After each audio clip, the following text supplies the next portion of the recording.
ಆತ್ಮೀಯ ಬಂಧುಗಳೇ, ಶ್ರೀಮದ್ ಭಗವದ್ಗೀತೆ ತತ್ವ ವಿವೇಚನೆ ಟೀಕಾ ಅಧ್ಯಾಯ 3 ಕರ್ಮಯೋಗ. ಇದರಿಂದ ಇವತ್ತು 2ನೇ ಶ್ಲೋಕವನ್ನು ತಿಳ್ಕೊಳ್ಳೋಣ. ಶ್ಲೋಕ 2.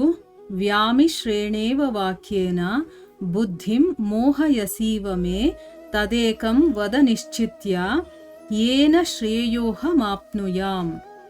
ಅನುವಾದ: ನೀನು ಗೊಂದಲಮಯದಂತಿರುವ ವಚನಗಳಿಂದ ನನ್ನ ಬುದ್ಧಿಯನ್ನು ಮೋಹಗೊಳಿಸುತ್ತಿರುವಂತೆ ಕಾಣುತ್ತದೆ. ಆದ್ದರಿಂದ ಯಾವುದರಿಂದ ನಾನು ಶ್ರೇಯಸ್ಸನ್ನು ಹೊಂದುವೆನೋ ಆ ಒಂದು ಮಾತನ್ನು ನಿಶ್ಚಯಿಸಿ ಹೇಳು. ಇದು ಶ್ಲೋಕ ಮತ್ತು ಅದರ ಅನುವಾದ.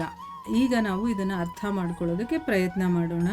ಇಲ್ಲಿ ಅರ್ಜುನ ಹೇಳ್ತಾನೆ, ನೀನು ಯಾವ ರೀತಿ ನನಗೆ ಹೇಳ್ತಾ ಇದೆಯಾ ಅಂತಂದರೆ ನನಗೆ ಗೊಂದಲ ಆಗಬೇಕು, ಅದರಿಂದ ನನ್ನ ಬುದ್ಧಿ ಮೋಹಕ್ಕೆ ಒಳಗಾಗುವ ಹಾಗೆ ಕಾಣಿಸ್ತಾ ಇದೆ. ಅದಕ್ಕೋಸ್ಕರನೇ ಅಂದರೆ ಏನು, ಇಲ್ಲಿ ನೀನು ಕರ್ತವ್ಯವನ್ನು ಮಾಡು ಅಂತ ಹೇಳ್ತಾ ಇದೆಯಾ, ಜ್ಞಾನನೇ ಶ್ರೇಷ್ಠ ಅಂತ ಹೇಳ್ತಾ ಇದೆಯಾ, ಆದರೂ ನನಗೆ ಕೆಲಸ ಮಾಡು ಅಂತಂದರೆ ನಾನು ನಿಜವಾಗ್ಲೂ ಮೋಹಕ್ಕೆ ಒಳಗಾಗ್ತೀನಿ. ನನ್ನ ಮನಸ್ಸಲ್ಲಿ ಗೊಂದಲ ಹೇಳ್ತಾ ಇದೆ, ಜ್ಞಾನ ಸರಿನಾ ಕರ್ಮ ಸರಿನಾ ಅಂತಂದ್ಬಿಟ್ಟು ನೀನು ಹೇಳ್ತಾ ಇರೋದು ನನಗೆ ಸರಿಯಾಗಿ ಅರ್ಥ ಆಗ್ತಾ ಇಲ್ಲ.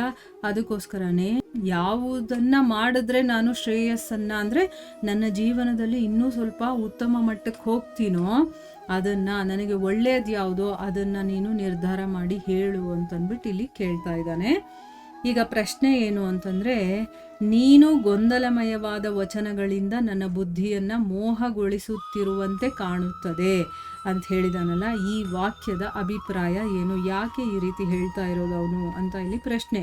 ಅದಕ್ಕೆ ಉತ್ತರ ಏನು ಅಂತಂದರೆ, ಯಾವ ಮಾತುಗಳಲ್ಲಿ ಯಾವುದೇ ಸಾಧನವನ್ನು ಅಂದರೆ ನೀನಿಂಥ ಒಂದು ಸಾಧನೆಯನ್ನು ಮಾಡು ಅಂತ ಸ್ಪಷ್ಟವಾಗಿ ನಿಶ್ಚಿತವಾಗಿ ತಿಳಿಸ್ತಾ ಇಲ್ವೋ, ಯಾವುದರಲ್ಲಿ ಅನೇಕ ರೀತಿಯ ಮಾತುಗಳ ಸಮ್ಮಿಶ್ರಣವಾಗಿದೆಯೋ ಅವುಗಳನ್ನು ವ್ಯಾಮಿಶ್ರ ಅಥವಾ ಮಿಶ್ರಿತ ವಚನ ಅಂತ ಕರೀತಾರೆ.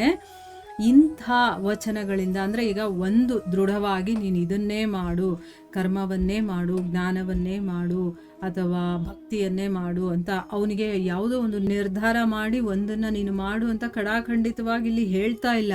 ಬೇರೆ ಬೇರೆದೆಲ್ಲಾನು ಹೇಳ್ತಾ ಇದ್ದಾರೆ. ಅಂದರೆ ಎಲ್ಲ ರೀತಿಯ ಮಾತುಗಳು ಇಲ್ಲಿ ಮಿಶ್ರಣವಾಗಿದೆ. ಅದಕ್ಕೆ ಇಲ್ಲಿ ವ್ಯಾಮಿಶ್ರ ಅಂತ ಹೇಳಿದ್ದಾನೆ. ಎಲ್ಲ ರೀತಿಯ ಗೊಂದಲ ಆಗಿರೋ ಥರ ಇದೆ ನನಗೆ ಅಂತ, ಅದಕ್ಕೆ ಮಿಶ್ರಿತ ವಚನಗಳು ಅಂತ ಹೇಳ್ತಾರೆ. ಇಂತಹ ವಚನಗಳಿಂದ ಏನಾಗುತ್ತೆ, ಶ್ರೋತೃಗಳ ಬುದ್ಧಿ ಅಂದರೆ ಕೇಳುವಂಥವ್ರು ಇರ್ತಾರಲ್ಲ ಅವರ ಬುದ್ಧಿ ಒಂದನ್ನು ನಿರ್ಧಾರ ಮಾಡ್ಕೊಳ್ಳೋದಕ್ಕೆ ಆಗದೆ ಅದು ಮೋಹಕ್ಕೆ ಒಳಗಾಗುತ್ತೆ. ಈಗ ಯಾವುದಾದ್ರೂ ಖಡಾಖಂಡಿತವಾಗಿ ನಾವು ಇದನ್ನೇ ಮಾಡಿ ಅಂತಂದಾಗ ನಾವು ಅದನ್ನೇ ಮಾಡ್ಕೊಂಡು ಹೋಗ್ತೀವಿ. ಆದರೆ ಇಲ್ಲಿ ಕೃಷ್ಣ ಹಾಗೆ ಹೇಳ್ತಾ ಇಲ್ಲ, ಎಲ್ಲವನ್ನೂ ಹೇಳ್ತಾ ಇದ್ದಾನೆ. ಅದಕ್ಕೆ ಇಲ್ಲಿ ಕೇಳೋರ್ಗದು ಗೊಂದಲ ಆಗಿಬಿಟ್ಟು ಮೋಹಕ್ಕೆ ಒಳಗಾಗ್ತಾರೆ ಅಂತನ್ಬಿಟ್ಟು ಇಲ್ಲಿ ಅರ್ಥ. ಅರ್ಜುನ ಹೇಳ್ತಾ ಇರುವಂಥ ಮಾತಿಗೆ ಭಗವಂತನ ವಚನಗಳ ತಾತ್ಪರ್ಯವನ್ನು ಸರಿಯಾಗಿ ತಿಳ್ಕೊಳ್ಳದೇ ಇರುವಂಥ ಕಾರಣದಿಂದ ಅರ್ಜುನನಿಗೂ ಕೂಡ ಆ ಭಗವಂತನ ವಚನಗಳು ಸಮ್ಮಿಶ್ರವಾಗಿರುವ ಹಾಗೆ ಕಾಣಿಸ್ತಾ ಇದೆ. ಭಗವಂತ ಸ್ಪಷ್ಟವಾಗಿ ಹೇಳ್ತಾ ಇದ್ರು ಕೂಡ ಇಲ್ಲಿ ಅವನಿಗೆ ಅರ್ಥ ಮಾಡ್ಕೊಳ್ಳೋದಕ್ಕೆ ಆಗ್ತಾ ಇಲ್ಲ. ಅವನಿಗೇನು ಅನ್ನಿಸ್ತಾ ಇದೆ, ಇವನು ಭಗವಂತ ಎಲ್ಲವನ್ನೂ ಹೇಳಿ ನನಗೆ ಗೊಂದಲ ಉಂಟು ಮಾಡ್ತಾ ಇದ್ದಾನೆ ಅನ್ನೋ ರೀತಿ ಅವನಿಗೆ ಅನ್ನಿಸ್ತಾ ಇದೆ. ಸೊ ಇಲ್ಲಿ ಅವನಿಗೆ ಭಗವಂತನ ವಚನಗಳು ಸಮ್ಮಿಶ್ರಣವಾಗಿರೋ ಹಾಗೆ ಕಾಣಿಸ್ತಾ ಇದೆಯಲ್ಲ. ಯಾಕೆ ಅಂತಂದರೆ ಅಲ್ಲಿ ಬುದ್ಧಿಯೋಗಕ್ಕಿಂತ ಕರ್ಮ ಅತ್ಯಂತ ನಿಕೃಷ್ಟವಾಗಿದೆ, ನೀನು ಬುದ್ಧಿಯನ್ನೇ ಆಶ್ರಯಿಸು ಅಂತ ಹೇಳ್ತಾನೆ. ಅದಕ್ಕೋಸ್ಕರ ಈ ಒಂದು ಮಾತನ್ನು ಎಲ್ಲಿ ಹೇಳಿದ್ದಾನೆ, 2ನೇ ಅಧ್ಯಾಯದಲ್ಲಿ 49ನೇ ಶ್ಲೋಕ. ನೋಡಿ, ನಾವು ಇವಾಗ 2ನೇ ಅಧ್ಯಾಯವನ್ನು ಮುಗಿಸಿದ್ದೀವಿ, ಆದರೆ ಆ ಶ್ಲೋಕವನ್ನು ಮರ್ತು ಹೋಗಿರ್ತೀವಿ ಭಗವಂತ ಎಲ್ಲಿ ಹೇಳಿದ್ದಾನೆ ಅಂತ. ಅದನ್ನು ಒಂದ್ಸರಿ ನಾವು ನೆನಪಿಸ್ಕೊಳ್ಳೋಣ. ಏನು ಹೇಳ್ತಾನವನು, ಈ ಸಮತ್ವ ರೂಪವಾದಂತಹ ಬುದ್ಧಿಯೋಗಕ್ಕಿಂತ ಸಕಾಮ ಕರ್ಮ ಅನ್ನೋದು ಅತ್ಯಂತ ಕೆಳಮಟ್ಟದ್ದಾಗಿದೆ. ಅದಕ್ಕೋಸ್ಕರನೇ ಹೇ ಧನಂಜಯ, ನೀನು ಸಮಬುದ್ಧಿಯಲ್ಲೇ ರಕ್ಷಣೆಯ ಉಪಾಯವನ್ನು ಹುಡುಕು. ಅಂದರೆ ಅರ್ಥ ಏನು, ಬುದ್ಧಿಯೋಗದ ಆಶ್ರಯವನ್ನು ಪಡ್ಕೋ. ಯಾಕೆ ಅಂತಂದರೆ ಫಲಕ್ಕೆ ಕಾರಣರಾಗ್ತಾರಲ್ಲ ಅವರು ಅತ್ಯಂತ ದೀನರು. ಯಾಕೆಂದರೆ ಎಂಥ ಫಲಗಳೇ ಸಿಕ್ಕಿದ್ರೂ ಕೂಡ ಅದನ್ನು ಅನುಭವಿಸೋದಕ್ಕೆ ಮತ್ತೆ ನಾವು ಈ ಪ್ರಪಂಚಕ್ಕೆ ಬರಬೇಕು, ಈ ಒಂದು ಕಷ್ಟಗಳಿಂದ ಕೂಡಿರುವಂಥ ಈ ಪ್ರಪಂಚದಲ್ಲಿ ನಾವು ಬದುಕಬೇಕಾಗಿರುತ್ತೆ. ಸೊ ಪುಣ್ಯನಾದರೂ ಸಿಗಲಿ ಪಾಪನಾದರೂ ಸಿಗಲಿ ಎರಡನ್ನೂ ತೀರಿಸೋದಕ್ಕೆ ಮತ್ತೆ ನಾವು ವಾಪಸ್ ಬರಬೇಕಲ್ಲ. ಅದಕ್ಕೆ ಇಲ್ಲಿ ಅವನು ಸಮತ್ವ ರೂಪವಾದಂತಹ ಬುದ್ಧಿಯೋಗವನ್ನು ನೀನು ಮಾಡು ಅಂತ ಹೇಳ್ತಾ ಇದ್ದಾನೆ. ಆದರೆ ಅವನೇನು ಅಂದ್ಕೊಳ್ತಾನೆ, ಇಲ್ಲಿ ಬುದ್ಧಿಯೋಗ ಅಂದಿದ ತಕ್ಷಣ ಅವನು ಜ್ಞಾನ ಅಂತ ತಿಳ್ಕೊಳ್ತಾನೆ. ಅದು ಅವನು ತಪ್ಪು ಮಾಡೋದು. ಆಯಿತಾ? ಈ ಮಾತಿನಿಂದ ಭಗವಂತ ಜ್ಞಾನದ ಪ್ರಶಂಸೆ ಮತ್ತು ಕರ್ಮದ ನಿಂದನೆ ಮಾಡ್ತಾನೆ. ಮತ್ತು ನನಗೆ ಜ್ಞಾನದ ಆಶ್ರಯವನ್ನು ಪಡ್ಕೋ ಅಂತ ಅಂದ್ಬಿಟ್ಟು ಹೇಳ್ತಾ ಇದ್ದಾನೆ.